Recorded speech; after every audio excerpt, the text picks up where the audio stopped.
नमस्ते दोस्तों, मैं Davinder Singh, chartered accountant as well as advocate.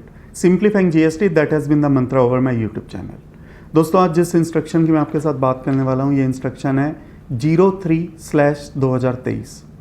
इस इंस्ट्रक्शन को जारी किया गया सीबीआईसी के द्वारा।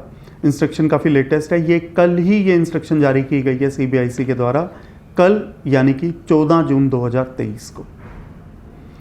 दोस्तों, जैसा कि हमें मालूम है, पिछले महीने एक इंस्ट्रक्शन नंबर 1/2023 इशू की गई थी सीबीआईसी के द्वारा 4 मई 2023 को, जिसके अंतर्गत स्पेशल ड्राइव को फॉलो किया जा रहा है और वो उन रजिस्ट्रेशंस के अगेंस्ट में वो ड्राइव चलाई गई है जिनके अगेंस्ट में कुछ ऐसे कोई डाउट्स हैं कि वो जीएसटी रजिस्ट्रेशन जेन्युइन है या जेन्युइन नहीं है।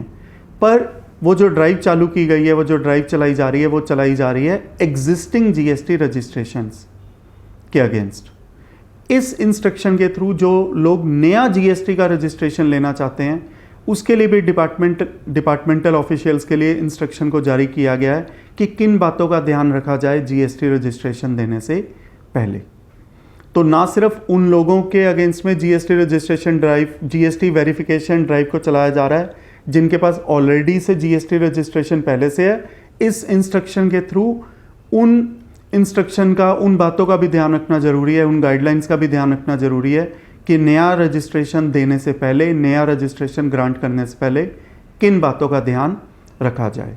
दोस्तों, जैसा कि हम जानते हैं कि इस इंस्ट्रक्शन का जो इंस्ट्रक्शन नंबर 1 आई थी या जो इंस्ट्रक्शन नंबर 3 है, उसके पीछे लॉजिक क्या है, उसके पीछे पर्पस क्या है, उसके पीछे किन इंस्टेंसेस के कारण इन इंस्ट्रक्शन को जारी करना पड़ा है। दोस्तों, जब से जीएसटी आया है तब से एक बात को लेकर जीएसटी डिपार्टमेंट को ज़रूर नुकसान पहुंचा है, जहां कुछ सप्लायर्स इनवॉइसेस इशू कर देते हैं without actual delivery of goods और without actual supply of service, और आईटीसी को पास ऑन कर दिया जाता है। किन को पास ऑन कर दिया जाता है? अनस्क्रूपुलस रेसिपिएंट्स को।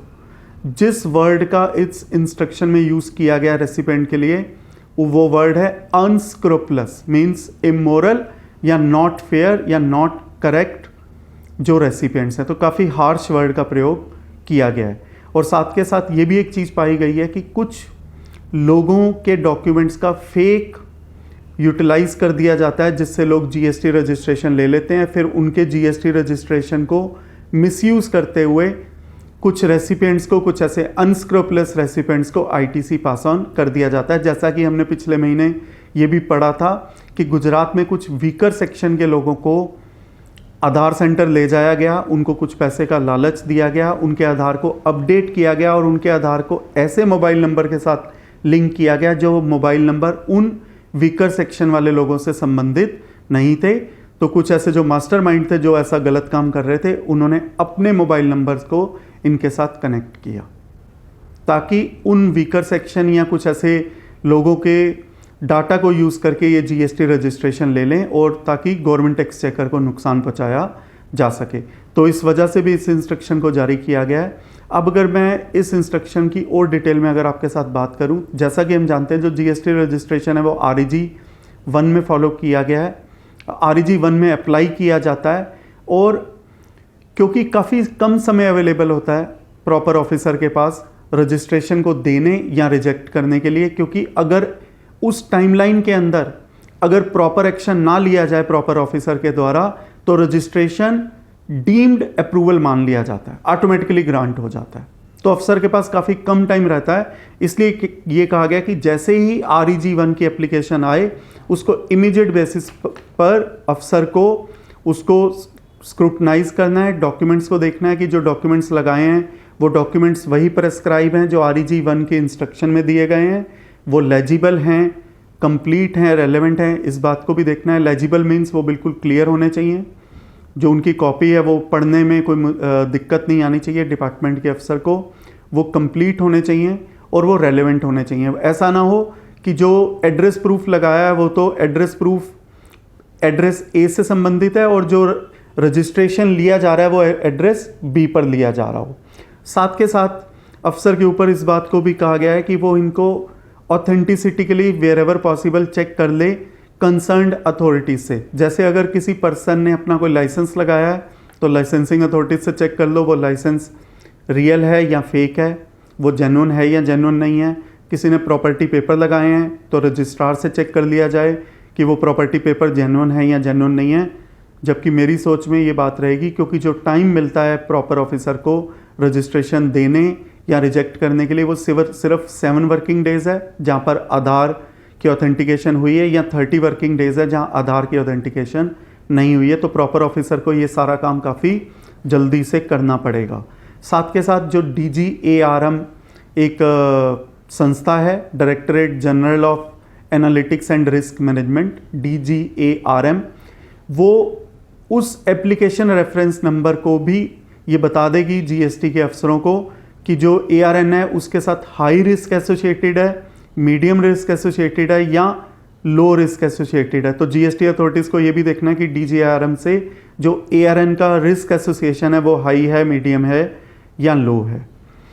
साथ के साथ प्रॉपर ऑफिसर को ये भी देखना है कि जिस पेन पर GST रजिस्ट्रेशन अप्लाई किया गया है, क्या इस पेन पर पहले कोई GST का नंबर कैंसिल तो नहीं हुआ था।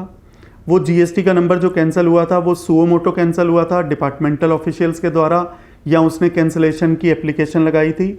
इस पेन पर यदि GST रजिस्ट्रेशन पहले लिया गया था, उसके अगेंस्ट कोई टैक्स इंटरेस्ट या कोई अदर अमाउंट पेंडिंग तो नहीं है, कोई उसकी रिटर्नें तो पेंडिंग नहीं है। तो इन बातों को ध्यान भी रखना ज़रूरी है। इन बातों को ध्यान में रखते हुए कि पेन का कोई प्रीवियस कनेक्शन ना हो या डॉक्यूमेंट्स इलेजिबल, इनकम्प्लीट या इरेलेवेंट ना हो, ऐसे केसेस में डिपार्टमेंटल अफसर जो है वो REG 03 जारी कर सकता है, जहाँ पर वो क्लैरिफिकेशन मांग सकता है उस पर्सन से जो रजिस्ट्रेशन लेने के लिए जिसने रजिस्ट्रेशन एप्लीकेशन REG 01 फाइल करी है।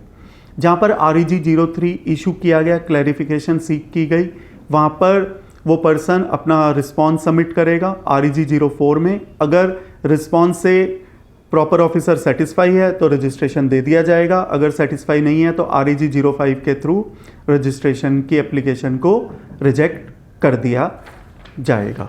साथ के साथ इस बात के ऊपर अच्छा खासा जोर दिया गया इस इंस्ट्रक्शन में कि सारा काम लिमिटेशन पीरियड के अंदर ही होना चाहिए। क्वाइट लॉजिकल है कि अगर लिमिटेशन पीरियड बीत गया तो फिर जो रजिस्ट्रेशन है वो डीम्ड अप्रूवल हो जाएगा, ऑटोमेटिकली अप्रूव हो जाएगा डिपार्टमेंट के पास।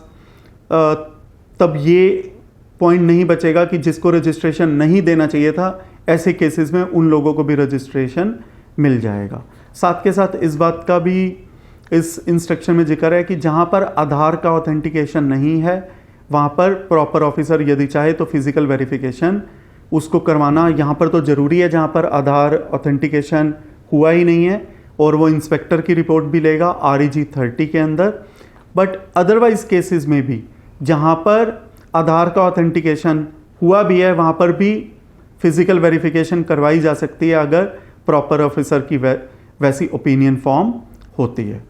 साथ के साथ इस बात के ऊपर फिर से कहा गया है कि जहाँ पर टाइमलाइन अगर बीत जाती है और डीम्ड अप्रूवल मिल जाता है तो ऐसे अफसर के खिलाफ इस बात को भी ऑब्जर्व किया जाए कि ये उसका ग्रॉस नेग्लिजेंट वर्क है। और अगर टाइम ऑन, तो इससे भी पता लगता है कि डिपार्टमेंट इस बात पर काफ़ी अडिग है कि अफसरों के द्वारा काम को विद इन गिवन टाइमलाइन ही किया जाना चाहिए।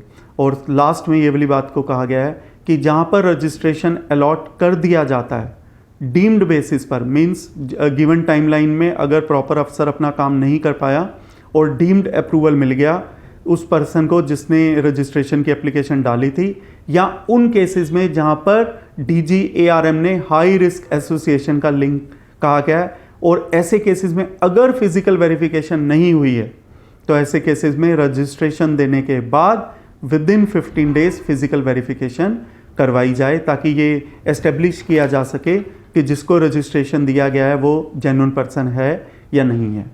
दोस्तों, पिछले 6 साल के अंदर हमने इस चीज़ को देखा है कि रजिस्ट्रेशन काफ़ी आसानी से मिलता है, पर पिछले महीने की इंस्ट्रक्शन नंबर 1/2023 या ये इंस्ट्रक्शन 03/2023 अब से रजिस्ट्रेशन मिलना उतना आसान नहीं रहेगा।